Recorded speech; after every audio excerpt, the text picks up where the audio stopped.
আসসালামু আলাইকুম। আজকে আমি বানাবো মজাদার ও স্পাইসি কোরিয়ান নুডলস।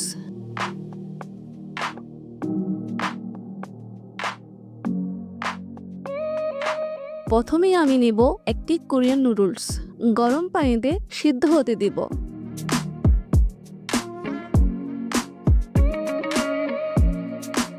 এদিকে সবজিগুলো প্রস্তুত করে নিই। ক্যাপসিকাম, গাজর,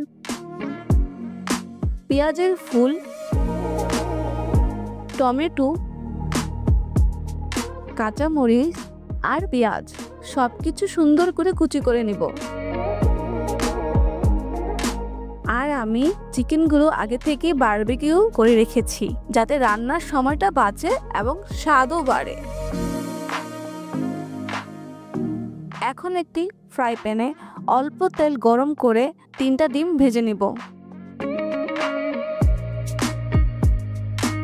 তা আলাদা একটা বাটিতে রেখে দিব। এরপর সেই একই প্যানে পেঁয়াজ ও সব কুচানো সবজি দিয়ে ভালোভাবে ভেজে নিচ্ছি যতক্ষণ না হালকা নরম হয়ে আসে।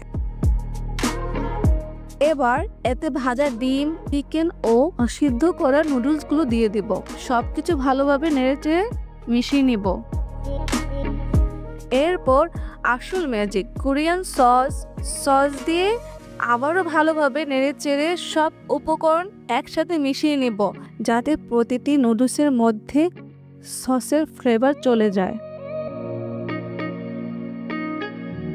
সব শেষে পেঁয়াজের ফুল ছড়িয়ে দিচ্ছি দারুণ গ্রান আর ফ্লেভারের জন্য। ব্যাস হয়ে গেল গরম গরম মজাদার কোরিয়ান নুডলস। এখন শুধু প্লেটে তুলে সুন্দরভাবে পরিবেশন করে উপভোগ করুন। ভিডিওটি ভালো লাগলে লাইক, কমেন্ট, শেয়ার, সাবস্ক্রাইব করতে ভুলবেন না। আল্লাহ হাফেজ।